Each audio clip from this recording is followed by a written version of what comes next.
Assalamu alaikum. You're watching Views and News, and I'm Faisal Rahman live from our Islamabad studio. Today is the 20th of January 2021. A very important day, not only for the US citizens, but I think for the entire globe. Today, Mr. Joe Biden will become the 46th president of United States of America, and Kamala Harris, the first non-white and on top a woman, will also become the vice president of United States of America. Joe Biden has also served as the vice president from 2009 till 17 as the 47th US president. So, talking about today's program, President-elect Joe Biden and Vice President-elect Kamala Harris will be sworn in today in a scaled-back ceremony at the US Capitol. Harris will make history as the first female, first black, and first South Asian US Vice President. Great news. President-elect Joe Biden to sign 17 executive actions, orders to reverse Trump policies, restore Obama-era programs on day one. President Trump departs Washington. He will not attend Joe Biden's inauguration in the final hours of his presidency. Trump pardoned 73 people, including his former advisor Steve Bannon, who is facing fraud charges. He has left for Florida about an hour and a half ago. Pakistan is an essential partner in any peace process in Afghanistan. If confirmed, I will encourage a regional approach that garners support from neighbors like Pakistan, while also deterring regional actors from serving as spoilers to the Afghanistan peace process. Nominated Defense Chief General Lloyd Austin. Now, this is a very, very important news, I would say. Furthermore, President-elect Joe Biden will face the debt crisis of United States that has ballooned to 130% of the GDP, totaling $27.5 trillion.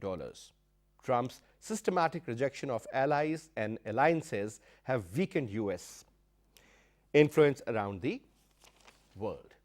Now, this is something pretty interesting. This is actually the main theme of our today's program. We'll be talking about it in detail. And other than that, I mean, there's a lot of information that we will be sharing with you in our today's program, as well as the next program, and also tomorrow. So, to talk about it, let me introduce you to our panelists. We have with us Khurram Shehzad Saab.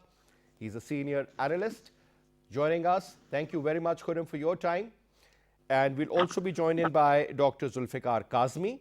He's an expert on foreign affairs. Both these gentlemen are based in United States of America. Thank you so much. Thank you very much, gentlemen, for joining us and giving time to PTV World. Now, let me put the first question to Khurram Shehzad Saab. A great day, I would say, in the history of United States of America, 20th January. And I think Donald Trump, since he has left for Florida, he is not attending the inaugural ceremony. So, this is not the first president who has done so, and neither there is a compulsion or something mandatory where the outgoing president is supposed to attend the function. But other than that, Barack Obama, the former president, Mr. Bill Clinton, the former president, and George W. Bush, the former president, they will be attending the ceremony. Now, let's talk about the absence of Donald Trump. What sort of a difference will it make? Thank you very much for having me. It is a great day for American people and the people around the world. The reason is what we have seen in the last few weeks. It was not America. It was not American values, to be honest. Overall, if you see the presidential style in the last 4 years, we have seen very different style of democratic exercises. Now, America is going to have a different president, very conventional, very regular democratic practices is going to happen in coming 4 years. And everybody is hoping today during this inauguration, and we have witnessed it in the morning when he went to the Catholic Church, and he's the second president in the United States history who's a Roman Catholic president is going to be, and he participated in that ceremony where he always used to go in that church.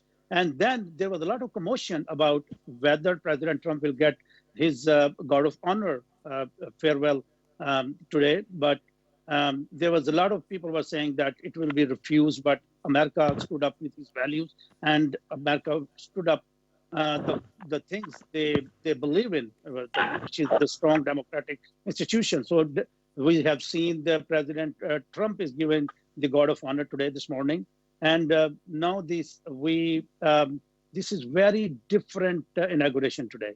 After that, President Biden's team has already given 10 agenda items for today's his speech, which is going to be on the foreign policy, immigration, healthcare, and the Muslim ban itself. So there was a mention of Muslim ban.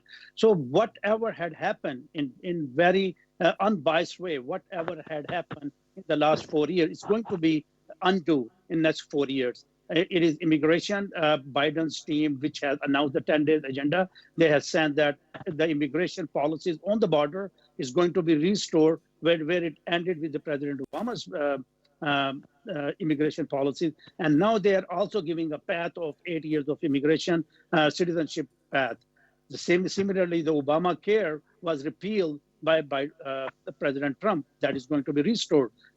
Again, the foreign policy, we have seen the France global warming accord that is going to be restored. Similarly, the ties with Iran, the deal which had happened with Iran, that is also going to be continued with the new administration. So either it's a domestic issues or the foreign policy issues, international issues, America is going to see a new democratic practices come moving forward. And it is coming from not only from the Democrat Party, from the Republican Party as well. And we have seen that during this veto on a couple of bills, on the veto with the defense bill also, $740 billion bill, Republicans also vetoed against their own president, which marked another history that the sitting president was vetoed within their own party. So President Trump actually played a very different role when he was the commander-in-chief. This divided the country in such a way that when the riots were happening in the Capitol and in the Senate and Congress, President Trump sided towards the people who were making all those mess. So moving forward, if you see the new presidential practices and policies and the way the things have been happening, it is going to be very conventional. The way America used to have a president, like President Obama, President Bush, and prior to that, all those 44 presidents before Trump.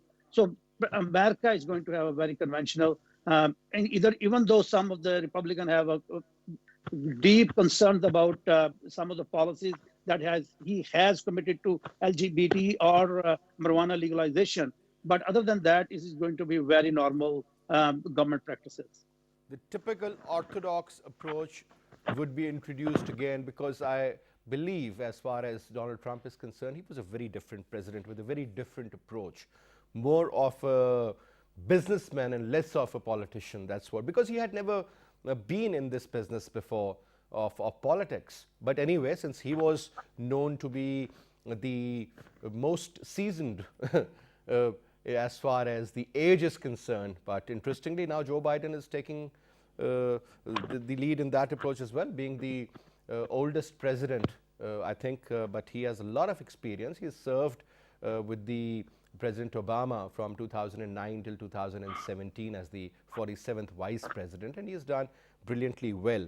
Now, coming to you, sir, Zulfikar Kazmi Saab, now a couple of points. Now, let's talk about the foreign policy, as earlier mentioned by Shehzad Saab. Two important areas. One is Afghanistan, the withdrawal of the forces, and second is about the P5+1 JCPOA. I'm talking about the Iran nuclear deal. Obama was the main man, was the architect of that, and it was totally reversed the moment Donald Trump came in for various reasons. Maybe he was under some sort of a pressure or something of that sort. Now, let's talk about these two very important areas. Let's talk about Afghanistan withdrawal first, and then we'll be talking about the Iranian issue. Dr. Saab. Yes, actually, this president, which we have elected now, he's a very fatherly figure. Basically, he's a very compassionate person. He has to see what were the wrongdoings of Donald Trump. First of all, he will be, undo all those things. But it's very difficult. It's not easy. People are very optimistic, but the situation is very different because a new world has been created, and it is Trump world. As people say, that underworld in America, one world has been created, that is Trump world. So we have to see that how new administration, Joe Biden, being a father, being a good president, I have so many, hopes with him, because in the past, when he was in the President Obama's administration, and he played a wonderful role, he was decorated with the highly civil award of the United States of America. But as you are talking about Afghanistan and other countries as well, that how America will be taking a new, order in those areas. Basically, Obama's policy will be continuing by Mr. Biden. So we'll not see any difference between Obama and Joe Biden. And he has mentioned at so many places, while in the primary speeches and while speaking to different, groups of the people, he was talking in the same way as Obama was talking. But situation in Afghanistan definitely is not easy situation. And now many alliances are emerging in that area. As you have seen, Pakistan with China, with Russia and Iran. So it's very difficult over there that how they will be pulling out all those troops from Afghanistan. But definitely, it will be happening, but in different phases. It will be difficult, but he will overcome on all those obstacles which America will be facing in future. About other issues, our regional politics, we have to see that White House will be having some influence in India as well, because the vice president, as you know, she has some background, and definitely India will be taking benefit of that. So this is, we have to see in Pakistan, while talking about new administration, that how they will be dealing the situation in Afghanistan, in Pakistan, and other areas as well. Kamala Harris, definitely, she is a very powerful woman. During all that campaign, people were very optimistic about her role, and she is ready to play that role. But difficult obstacles are there, because America has to see that in previous years, how Pakistan has been sacrificed because of American policies, They have played a wonderful role. People have been sacrificed. Their economy has been ruined. But I think that Joe Biden will be taking something very special role for Pakistan and for the region. Yeah. But Dr. again, Kazmi, I would say that obviously, when we talk about these sort of challenges the Biden administration is going to have, they will be huge, because when you talk about reversing the policies, that's not an easy task, and it has never absorbed that well later, if it is not done on time. But sir, if you allow me, we've been joined in by senior journalist Anwar Iqbal Saab, who is based in Washington, and let's see what he has to share with PTV World. Assalamu alaikum, Anwar Saab. Wa alaikum assalam. Anwar Saab, thank you so much for taking out your time. I'm sure you must have had a lot of busy time during the last couple of weeks. But let's share about your experience regarding this particular election and whatever happened after that. And now the new challenges which are brewing for the government that is going to take over today, sir. The administration of Joe Biden. Your take? Well, the Biden administration already has an advantage. They sort of have come at a point when the American nation does not have very high expectations. And also, Biden has been very careful did not raise expectations. What he said basically was that our focus is to fight coronavirus. Our focus is to restore America's prestige on the international stage, that we will re-engage the world. So I think whenever you start with low expectations, you always have an advantage, because then you go from, say, point 1 to point 2, and then 3 and 4, and so you progress gradually. But the problems are huge, of course. The first and the foremost, the major issue is this COVID-19, which caused Trump to lose the election. And it can also ruin this administration if they fail to do much. But again, they have an advantage here too, because they already have a vaccine. The vaccination has started, although made during the Trump administration, but he will get the advantage of having a vaccine, particularly if it succeeds. And it seems that it will be able to bring down infections. It will be able to curtail the deaths. About like 400,000 people have already died in America. Yeah. And see, they're doing everything very carefully. Instead of asking their supporters to come and fill the National Mall, they ask them not to come. And the organizing committee issued a very interesting statement saying that we hope that this will be the smallest crowd ever. They didn't say that we hope it will be the biggest crowd. We hope that it will be the smallest crowd ever. So people didn't come. Instead of people, they filled the National Mall with more than 200,000 flags in the memory of those who died in this pandemic. So I think they have the right approach. But I guess you would also ask me about what it means for U.S.-Pakistan relations or U.S.-Afghanistan relations, U.S.-India relations. So we can discuss that later when you ask those questions. All right. Now, Anwar Iqbal Sahab, you wrote a piece in the Dawn News, and that says the Biden administration to revive military ties with Pakistan. We have seen that during the recent times, the sort of cooperation when it comes to the military side, that has gone down a lot. Do you believe that now it's high time? Because as far as Pakistan is concerned, looking at the history, we've always been dependent on the American equipment, largely, whether you talk about Air Force or military or otherwise. So what's the detail regarding that, sir? Do you think that is going to be the key area and would be the major area of focus when it comes to improving relations with Pakistan? See, we make a big mistake when we try to analyze relations between nations as relations between two individuals.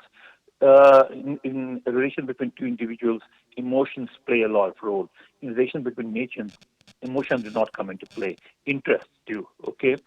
So the U.S. interest in that region is changing. So we should not hope for, and I'm sure we are not hoping for, the revival of the type of relationship that we had with the United States, say, during the 80s or 90s or even the early 2000s, okay? Those days are gone forever. Because the scenario has changed, because the strategic need of the United States, the strategic needs of Pakistan do have changed, okay? But this administration, unlike the Trump administration, number one, is in no rush to withdraw all its troops from Afghanistan. It wants an orderly withdrawal. It wants a setup in Afghanistan that could bring peace to that country, and it wants to ensure that Afghanistan is not used for carrying future attacks on the United States. For that, the Trump administration and before that, the Obama administration, they tried the military solution. They had more than 100,000 troops in Afghanistan. That did not work. Then they hoped that other players in the region, particularly India, would be able to help them out. That did not happen. Indians want to have an influence in Afghanistan, but they made it obvious that they will never send their troops to Afghanistan, and the Americans have also realized that India will not, and that no other country will send its troops to Afghanistan. And there is a realization in Washington that Pakistan still has a huge influence, not just on the Taliban or the Afghan refugees living in Pakistan, but on Afghanistan as a whole, because after all, Pashtun are a majority in Afghanistan, and there are more Pashtuns in Pakistan than in Afghanistan. So Pakistan will always have some sort of influence in Afghanistan. They want to use that influence to actually come to conclude the Afghan conflict in a way that suits them and it suits Pakistan as well.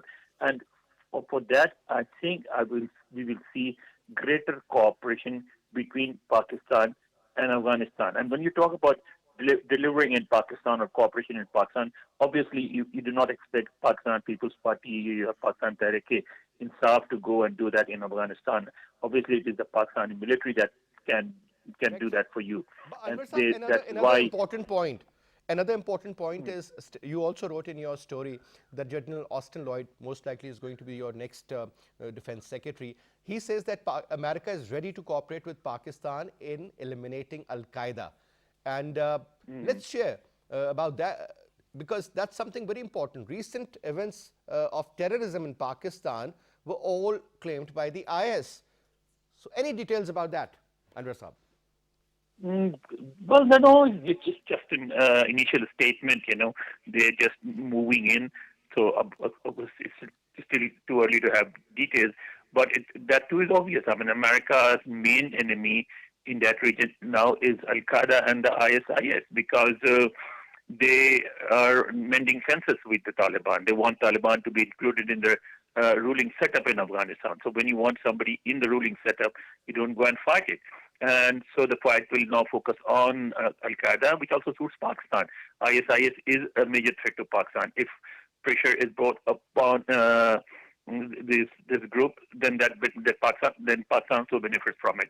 So I see the new administration definitely having a better relationship with Pakistan, with the Pakistani military, engaging Pakistan more. There is a book by one of the American authors which mentions that when Mr. Biden was the vice president, the then Afghan President Hamid Karzai suggested to him that America should get rid of Pakistan, and he turned to him and said, "No, Pakistan is a much more important country than Afghanistan." That's and correct. we have interest in Pakistan, and we're not going to abandon Pakistan. Correct. So I think this administration will definitely stay engaged with Pakistan, and we will see. There is another very important part in that story that you're talking about, and that is about reviving training facilities for Pakistani military officers in the United States, because the Americans realize that also serves their interests. They would like to stay engaged with the Pakistani military. I think that is very important because whenever we talk about the training of the military officers, they always go to United States of America primarily. Now we have got multiple options. We can go to other countries as well. But anyway, thank you so much, Anwar Iqbal Saab, for Thank you. for the details you shared with us. Now coming back to Shehzad Saab, now there are a couple of important areas as well. I mean, there are certain domestic issues that would be of great concern for Joe Biden. And obviously, when we talk from the external perspective, obviously it is very important that the current relationship should also improve. Whether they call it strategic or they call it transactional or whatever name they may give. I still remember Joe Biden was saying that there is no concept of having a transactional relationship. What kind of a relationship is that? That you will do this much for me and I'll do this much in return.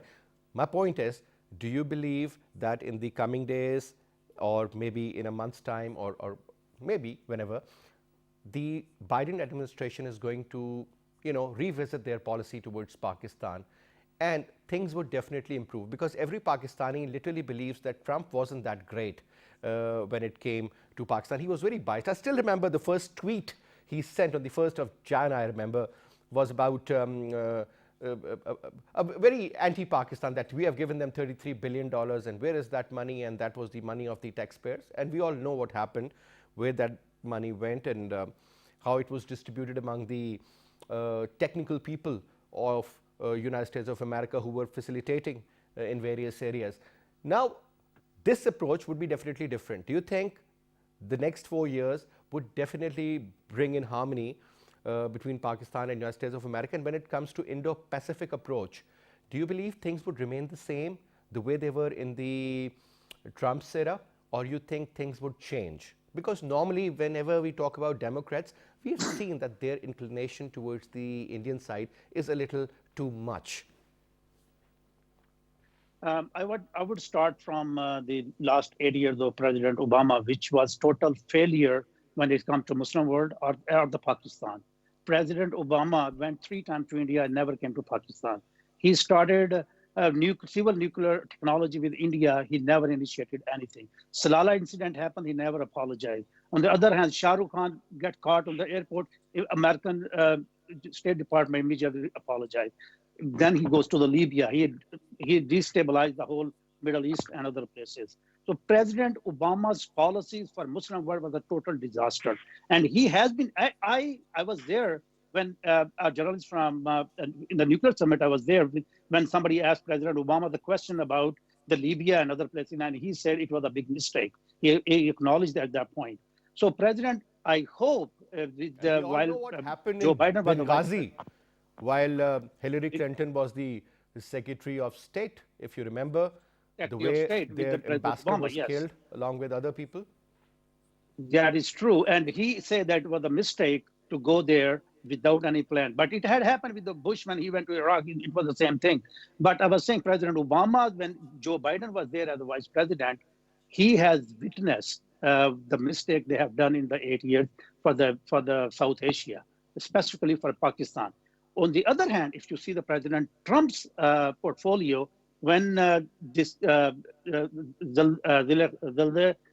Khalilzad, the guy who's leading the Zalmay Khalilzad, the guy who's leading the Afghan peace process, he was given the total power for on all forces. So he was giving endorsement from all forces. The decision that you will take, we will follow it. And we have witnessed President Trump was able to engage Taliban for the peace process. Now we are in the place where we have some kind of consensus on both sides. So that is the reality, ground realities, that Biden was there when President Obama was executing the failed policies, international policy for the Muslim and the South Asia, specifically for Afghanistan. Now we come to the next 4 years. The next 4 years, his team has repeatedly said that we will analyze the situation in Afghanistan and the Middle East, specifically for Iran. So they have seen that these areas are going to need some more engagement before we get into a place where we can say we can reduce the military from Iraq. From Iraq, for example, they have reduced the military most recently, and the same with Afghanistan. In Afghanistan, for example, President Obama, 8 years, President Obama tested, experimented, ruined the life of people using India's influence in Afghanistan. 8 years, India pumped billions of dollars with the authorization, authentication, and authorization from Washington. So that was totally failure. President Trump came, he revamped the whole policy. He brought in Pakistan. He made sure Pakistan presence is wherever that. So that is going to be a good part of President Biden, that Pakistan is going to be the hero in China. If you see the 2019 CIA report, China is the number one enemy of America. All right. There is a little technical problem with your sound, Shehzad Saab, but let me engage Dr. Kazmi here. Kazmi Saab, when we talk about Donald Trump, I still remember when he took charge, he made some very drastic decisions. For example, he talked about building a wall all along the Mexican border. He talked about getting out of NAFTA. He said that all the NATO members should pay at least 2% of their GDP for the military purposes. Then he went for a trade war with the Chinese. He blamed the Russians for each and everything. European Union wasn't happy, whether you talk about Germany or France initially, even Britain. You come to Middle East, a lot of countries were not happy, but his first visit was to Saudi Arabia, and that was primarily to sell weapons. And then he went to Israel, and now things are different. I think Jared Kushner, his son-in-law, he was the main architect of that kind of a bond that is created now between the Arab states and the Israelis. I mean, looking at the overall, then you talk about the Indo-Pacific approach, you talk about Quad for that matter, and he was taking decisions on his own without maybe consulting anybody, dropping mother of all bombs in Afghanistan along the Pakistani border, or ordering the strikes in Syria for that matter. But later on, he withdrew. Now, the current approach of this American hegemony, what is the future of that, sir? Do you think Americans would be stationed all over the globe and the regular SOPs would be a part of the future course of action? First, there are a couple of things which I have to mention here, ideologically and strategically. Because by strategy, America went in Obama's era, they went for the Arab Spring, as you have mentioned, and other colleagues have mentioned here. But it was time because they were in the final phase of a war on terror in different countries, So they went over there. They were actually summing up all that things which were happening at the time. But ideologically, Donald Trump went wrong because he confronted all Muslim world when he gave a slogan, Muslim ban, what it means. Muslims got an idea that America is against Muslims. So he created one culture of violence through all those statements while he was the president. So it was, something which has messed up his, messed up all the world because of his wrongdoings and wrong statements. But we can easily understand all the, segments of the society he confronted. He was talking about everyone is wrong. He was saying fake media. He was saying ban Muslims. He was saying, all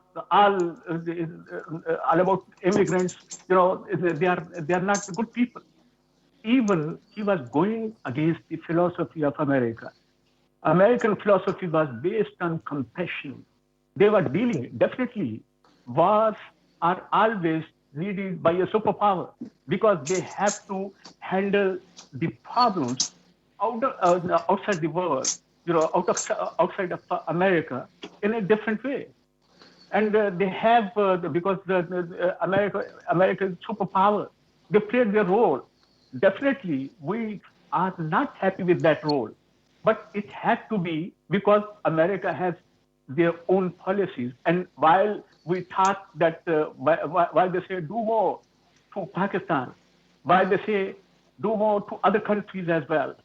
So this is their philosophy, actually, They expect what they are providing to those nations, mean technical assistance, military assistance, for the education and everything. Then the world will be coming out and they will be having the self-sufficiency. They will dealing their own problems with their own leadership. Then these all problems will be eliminated. Until that, America has to play a role in different countries. So we have to understand Joe Biden will not be doing anything different. They have to see what are their policies, So somewhere they have to follow what were the rules built by Obama administration at that time, and he was part of all those, policies at that time. Now he has to see what is the changing world. As other colleagues have said, America is facing a big problem with the COVID-19. Everywhere, in every house, there is something wrong because of that COVID-19. Their economy is down. America was exploited by Donald Trump that he will be opening a new era of market because he was talking about the free market economy or something. But everything went against, will of the people of America because he just politicized all those issues which were relating to the market. But it was never happened. What he said today, we could understand better that what Donald Trump was saying. He was just using the same words as he used during 4 years. Amazing people, amazing things are happening.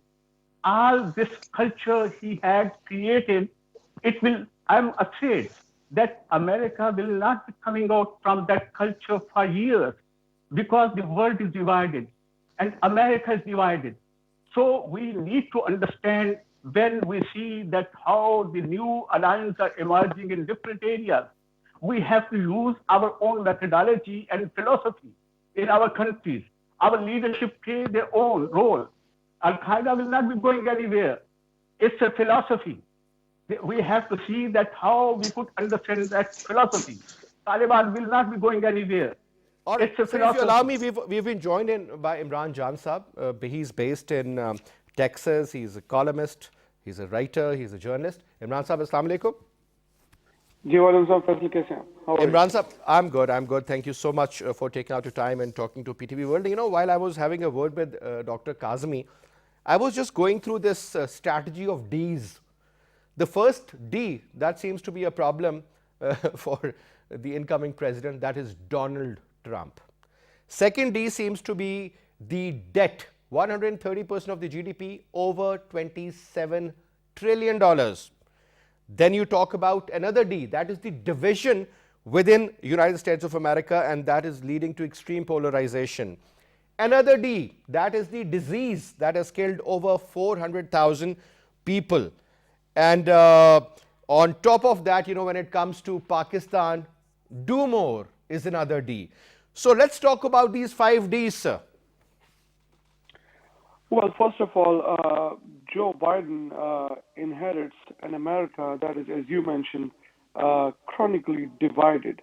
There are so many problems, and the solutions are nowhere in sight. Let's hope that the Biden administration takes a different approach. But as you mentioned, yes, the enormous amounts of deaths. It's close to. It's over. I guess it has surpassed 400,000 deaths already resulting from the coronavirus pandemic, and they're still ongoing. Division right now in America is a major problem. This is the first time in a long time that America is focused on threats domestically, locally, rather than abroad. 25,000 U.S. National Guard troops are deployed in Washington, D.C. to protect America against Americans, not against ISIS or Al-Qaeda or Russians or the Chinese or the Iranians, but against the American citizens who genuinely believe that the election was stolen from them. I met people here in Texas who genuinely believe that God had sent Trump to save America and save their race and religion, and that Jesus was happy with Trump, and that they also believe that the D-state, the so-called D-state, is at work secretly in the shadows that stole the elections. So these are the people who genuinely believe these things. And that's a very alarming thing. So this is the first time that America is focused inward. And like I said, the threat is coming from the American people. Even the U.S. National Guard troops are being vetted by the FBI to make sure they don't harbor any extremist views. And last time I checked, 12 members were removed from the Biden inauguration ceremony for exactly those reasons. It just reminds me of in Afghanistan, if you remember, there used to be called green on blue attacks.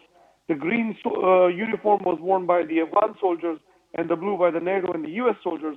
Those Afghans would turn against their American trainers and kill them, take up arms and all that. Exactly the same thing is happening right here in America. President-elect Biden faces the same threat that Egypt's Anwar Sadat once faced, and he was killed at a ceremony like that. Absolutely. So that is what America is facing right shot now. more than That 80 is what times. Joe Biden is facing right now. And so this is a major problem. The other is, of course, Afghanistan war. If you want me to comment on that, there is one thing that is alarming that President-elect Biden had said, which is that we will work with Pakistan, but we will keep some forces deployed there. Now that's a continuation of the same status quo, the same mission creep that Afghanistan war has always been defined by. And so it also reminds me of what General Akhtar Abdul Rahman and General Zia used to discuss, that they used to say, keep the water from boiling in Afghanistan. Don't let the water boil. I guess that's what Joe Biden is going to do. Not completely withdraw, but not go to really an active war and keep the situation hanging. That benefits India. That's the first thing that comes to mind. And so problems could be created for Pakistan from Afghanistan. So that could be a problem. You know, President Trump was always criticized for not continuing with the tradition of keeping, following the treaties that previous presidents signed, such as the Iran nuclear deal and the Paris Climate Agreement. What about this one? President Trump signed a peace deal with the Taliban. Is Joe Biden going to continue with that and respect that tradition? I would really be looking forward to that and see if that happens. Yes, the deaths are there from the coronavirus, and the division is a major problem for Joe All Biden. right. Also, All right. All right. Thank you so much, Imran Jan, for your presence and the information you shared with us. But unfortunately, we are totally running out of time. It was a pleasure having you, Dr. Kazmi. It was a pleasure having Khurram Shahzad Saab in our show. We'll definitely see you tomorrow after the inauguration and all the details, and let's see what sort of statements come out from the speech of the President Joe Biden. And we'll definitely bring all the updates to you. But our next program is also about the same topic. So stay tuned with the PTV World. Keep watching PTV World. Thank you so much for watching the show. I'll see you inshallah tomorrow. Till then, you take good care. Khuda Hafiz.